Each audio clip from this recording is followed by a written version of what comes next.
Olha, eu tenho um cardiologista que me acompanha já há alguns anos, né?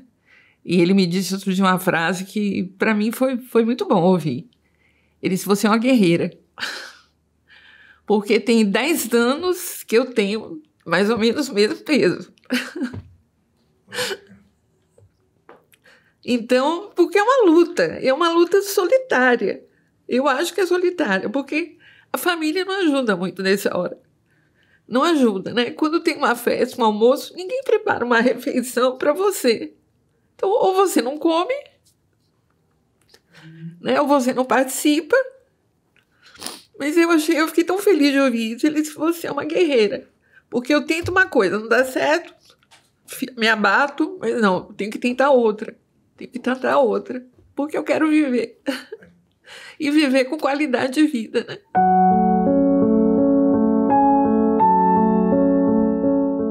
A vida da gente é assim. Tem coisa que a gente espera. Tem coisa que a gente nem imagina.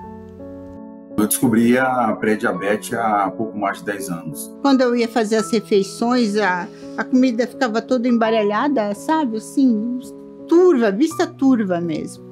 Quando a gente descobre, eu pelo menos, né? Eu fiquei meio que em choque, né? E agora? Fazendo os exames de rotina, de acompanhamento gestacional, aí eu descobri que a minha glicose subiu bastante. Na época, o meu pai já era diabético. E eu lembro que quando eu saí do consultório e senti na recepção, eu percebi que eu estava sozinho lá. Ninguém vai no consultório pensando: será que hoje eu vou receber um diagnóstico de diabetes?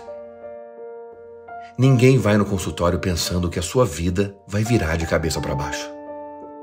De uma vida corrida, de sair tarde de trabalho, de não sei o quê, de em função do trabalho, e de repente eu tive que me ver deitada numa cama.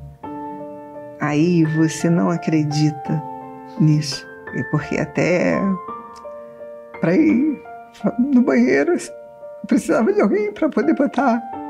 É muito difícil. Eu comecei a usar óculos quando eu morava no Japão, devido ao meu trabalho, que era assim, eu trabalhava com peças pequenas, forçava muito a vista, mas eu não tinha nada, entendeu? Tenho o pai de um amigo de infância. Hoje ele começou a perder os membros. Começou com a unha encravada, que foi tirando um dedo, que foi tirando um pé. Com 55 anos já estava com catarata, que os médicos me falam que é devido a diabetes, entendeu? Hoje ele já tem metade de uma perna retirada, então isso me assusta muito. Eu acho que um dos piores sustos para mim. A minha diabetes estava alta e não consegui fazer cirurgia, porque tinha que baixar a diabetes para poder fazer a cirurgia de catarata. Até hoje eu não fiz.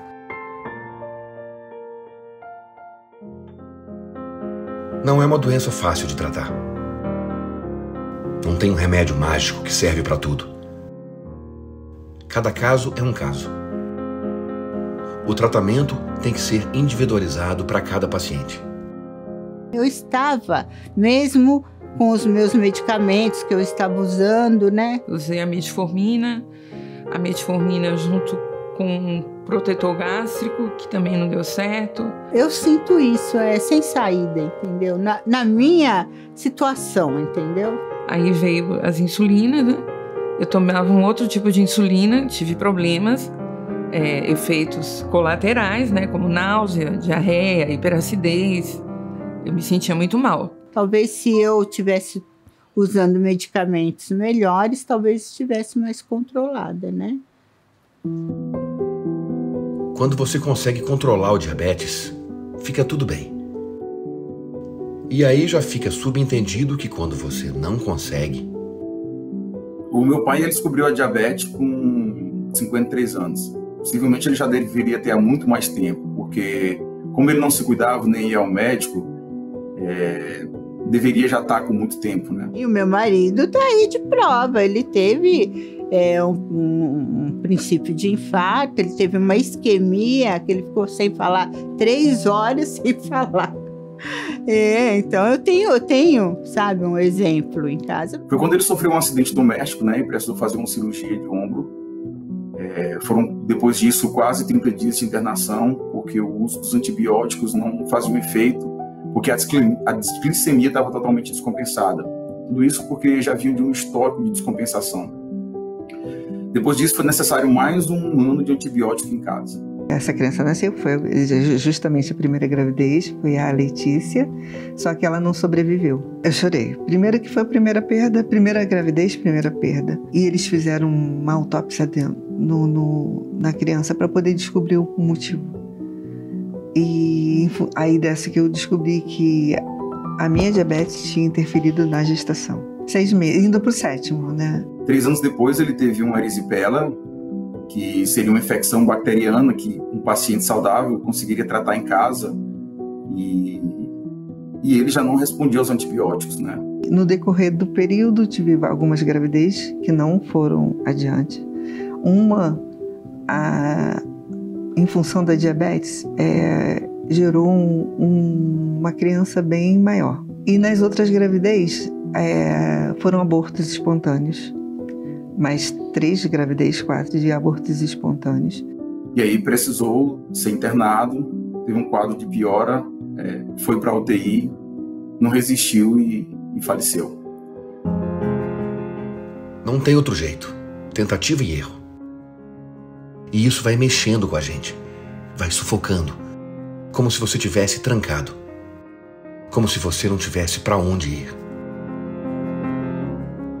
Eu me sentia num labirinto. Tentava isso, não conseguia, voltava. Eu tentava outro caminho, não conseguia, voltava. Um labirinto onde cada atitude sua te leva a um caminho. E quantos caminhos você entra e não consegue achar saída, aí você tem que retornar ao início e fazer um novo caminho. Era sempre aquele labirinto de inconstâncias, porque parecia que nada resolvia. Às vezes eu me sinto perdida porque a diabetes não está controlada. É um labirinto, você fica sem saída, na verdade, né? O diabetes não tem cura. Então, nesse labirinto, o negócio não é procurar uma saída. O negócio é saber que você não está ali dentro sozinho. Que todas as nossas histórias, de algum jeito, estão conectadas. Meu nome é Gleiton, eu sou gerente distrital da Libs na cidade de Teresina. Estou na empresa há 14 anos. Meu nome é Rose e sou diabética há 20 anos. A relação que eu tenho com a Libs é através da minha filha, que trabalha nessa empresa. Meu nome é Milmar e a minha filha trabalha na Libs. Meu nome é Raquel Moura da Silva. Eu sou contadora, tenho 57 anos. Então, eu tenho relação com minha sobrinha, Camille Moura Barbosa. Ela trabalha na Libs.